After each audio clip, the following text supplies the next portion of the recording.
अब एक most important topic आ गया है यहाँ पर, जो कि है historical background of constituent assembly. तो जो हम ये हमारे सिलेबस में डायरेक्टली मेंशन है, और यहाँ पर पेपर में ऐसे पूछ सकता है कि बताइए, या तो ये डायरेक्टली आ जाएगा कि हिस्टोरिकल बैकग्राउंड बताओ कॉन्स्टिट्यूएंट असेंबली का, या फिर पूछ सकता है कॉन्स्टिट्यूएंट असेंबली बनी क्यों, इसके पीछे की हिस्ट्री क्या थी। ठीक है, तो इसमें क्या है कि कॉन्स्टिट्यूएंट असेंबली क्यों बनी, कॉन्स्टिट्यूएंट असेंबली बनी, ये मैं हिस्ट्री की बात कर रही हूँ कि जब मेरा कॉन्स्टिट्यूशन नहीं बना था। ठीक है, तो कॉन्स्टिट्यूएंट असेंबली क्यों बनाई गई, कि इसलिए बनाई गई ताकि कॉन्स्टिट्यूशन को हम लोग बना सके, कॉन्स्टिट्यूशन को फ्रेम कर सके। अब कॉन्स्टिट्यूशन को बनाने की जरूरत क्या पड़ी, क्योंकि उस समय जो स्टेट थे वो एक ऑर्गेनाइज वे में काम नहीं कर रहे थे, तो लोगों को ऑर्गेनाइज वे में हम लोग काम करवा सकें और जो भी उन पे रूल्स हैं वो लगा सके, लॉ लगा सके, उसके लिए हमें कॉन्स्टिट्यूशन की जरूरत पड़ी।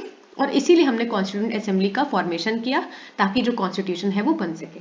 ठीक है, अब the constitution of independent India represents the will of people, it was prepared by the constituent assembly. तो जो कॉन्स्टिट्यूएंट असेंबली थी उसने मेरा कॉन्स्टिट्यूशन को बनाया। अब ये इंपॉर्टेंट क्वेश्चन है कि जो कॉन्स्टिट्यूशन ऑफ इंडिया है वो किसने बनाया और कब बनाया, तो ये चीज यहाँ पर याद करनी है। तो थोड़ा सा ये हिस्ट्री वाला पार्ट है, तो ये आप लोग को डेट्स याद करनी पड़ेंगी। ठीक है, विच बिगैन दिस मॉन्यूमेंटल टास्क, तो उन्होंने ये भी जो टास्क था जो कि बहुत ज़्यादा इंपॉर्टेंट था, जो कि कॉन्स्टिट्यूशन बनाने का, वो उन लोगों ने कब स्टार्ट किया, वो स्टार्ट किया दिसंबर 1946 में। कहाँ पर, न्यू दिल्ली पे।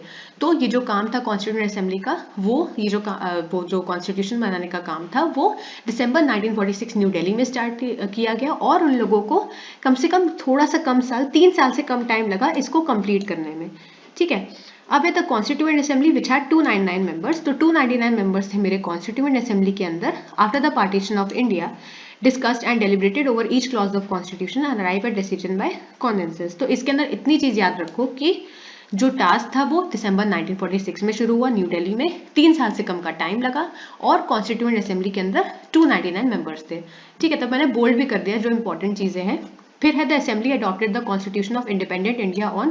अभी जो कॉन्स्टिट्यूशन था इसको अडॉप्ट कब किया गया, इसको अडॉप्ट किया गया 26 नवंबर 1949। तो इसका अडॉप्ट करने का जो प्रोसीजर था वो 26 नवंबर 1949 में हुआ था। और जो कॉन्स्टिट्यूशन था वो लागू कब से हुआ, या फिर उसका इफेक्ट कब से स्टार्ट हुआ, वो स्टार्ट हुआ 26 जनवरी 1950। ठीक है, तो ये जो डेट्स हैं ये डेट याद करना बहुत जरूरी है। फिर आता है मेरा to commemorate these two momentous events in the long history of our nation, 26 November is celebrated as Constitution Day and while 26 January is celebrated as Republic Day। और क्योंकि जो मेरा कॉन्स्टिट्यूशन था ये मेरा अडैप्ट कब हुआ था, ये 26 नवंबर को हुआ था, और इसका इफेक्ट कब से शुरू हुआ था, 26 जनवरी में। तो ये जो मेरी डेट्स हैं इनको एक मोमेंटस इवेंट्स की तरह याद करने के लिए, ताकि जो लोग हैं वहां पर वो इसको बहुत टाइम तक याद रखें, इसीलिए क्या था कि 26 नवंबर को कॉन्स्टिट्यूशन डे मनाया जाता है आज भी, और 26 जनवरी को हम सबको पता ही है कि वो रिपब्लिक डे बनाया जाता है, क्योंकि उस दिन जो मेरा कॉन्स्टिट्यूशन था वो मेरा लागू हो गया था। ठीक है, अब है मेरा the constituent assembly of India. तो इसके हम समझ लेते हैं कि अब कॉन्स्टिट्यूएंट असेंबली के अंदर क्या क्या चीजें थी, हमें समझ में आ गया कि 299 मेंबर्स थे। अब इसके अंदर क्या था वो हम समझते हैं। तो the constituent assembly of India was a sovereign body which was formed under recommendation of cabinet mission. तो ये चीज इंपॉर्टेंट है कि ये कॉन्स्टिट्यूएंट असेंबली बनी क्यों थी। सबसे पहले तो हमें पता है कि कॉन्स्टिट्यूशन ऑफ इंडिया को बनाने के लिए बनी थी। ठीक है, और किसने रिकमेंड किया था इसको बनाने के लिए, कैबिनेट मिशन एक बना था। उन लोगों ने बोला था कि आप एक काम करो, आप कॉन्स्टिट्यूएंट असेंबली को सेटअप करो ताकि जो हमारा कॉन्स्टिट्यूशन है वो बन सके। ठीक है, अब ये कैबिनेट मिशन कब आया था, ये इंडिया में आया था 1946 में, to draft a constitution for the country. मतलब जो मेन जो था वो कैबिनेट मिशन था जो कि कॉन्स्टिट्यूशन बनाने के लिए रखा गया था, लेकिन कैबिनेट मिशन ने बोला कि आप एक बॉडी बनाओ, एक सॉवरेन बॉडी बनाओ जिसको हम कॉन्स्टिट्यूएंट असेंबली ऑफ इंडिया कहेंगे। ठीक है, फिर the constituent assembly of India consisting of indirectly elected representatives was established to draft the constitution for India, जो हमें पता है, including the now separate countries of Pakistan and Bangladesh. मतलब अब जो मेरी जो भी सेपरेटेड कंट्रीज है प्रेजेंट टाइम में, वो कंट्रीज वहां पर हमें इंक्लूड करनी थी, जो कि पाकिस्तान और बांग्लादेश थी। ठीक है, it existed for approx 3 years, जो मैंने बताया, the first parliament of India after independence in 1947। Seats जो थी मेरी कॉन्स्टिट्यूएंट असेंबली में वो 389 थी। अब इसमें टेम्पररी चेयरमैन कौन थे ये याद रखना, मैंने बोल्ड कर दिया है कि जो कॉन्स्टिट्यूएंट असेंबली के जो टेम्पररी चेयरमैन जो बनाए गए थे वो थे डॉक्टर सच्चिदानंद, ठीक है, सिन्हा जिनका नाम था। ये मेरे टेम्पररी चेयरमैन थे मेरे कॉन्स्टिट्यूएंट असेंबली के।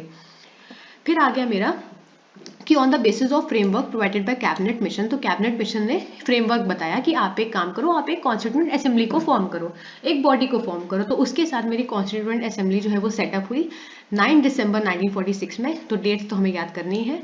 फिर the constitution making body was elected by, अब ये जो कॉन्स्टिट्यूएंट असेंबली थी इसके अंदर कौन कौन लोग थे वो यहाँ बताए गए हैं।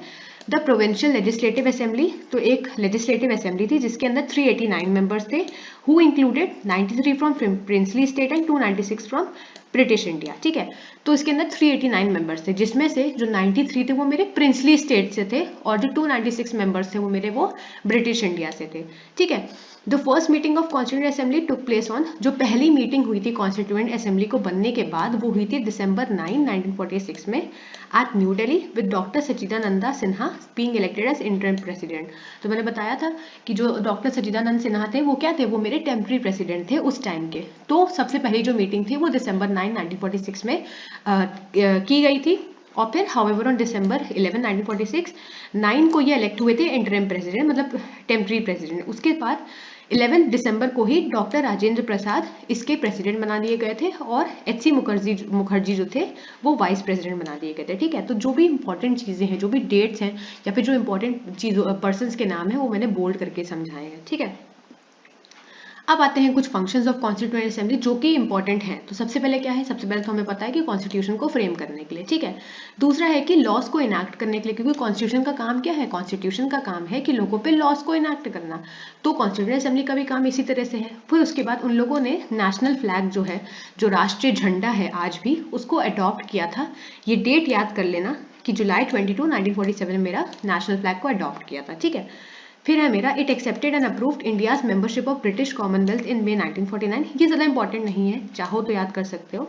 उसके बाद था it elected doctor Rajendra Prasad as first president of India on January 24, 1950। तो इन्हीं लोगों ने राजेंद्र प्रसाद को पहला प्रेसिडेंट बनाया था।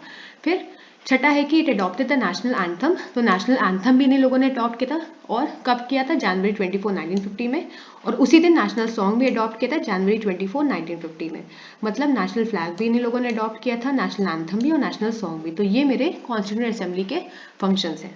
ठीक है, आई होप आप लोग को ये लेक्चर समझ में आया होगा। अगर आया है तो लाइक करें, शेयर करें और चैनल को सब्सक्राइब करें।